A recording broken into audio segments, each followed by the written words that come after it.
பிறப்பும் இணைந்திருக்கும் சொந்தம் இந்த சொந்தமம்மா வாழ்விருக்கும் நாள் வரைக்கும் தஞ்சமுந்தன் நெஞ்சமம்மா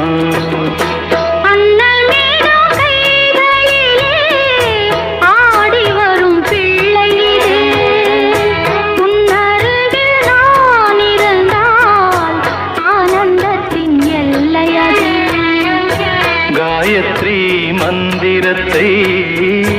உச்சரிக்கும் பக்தனம்மா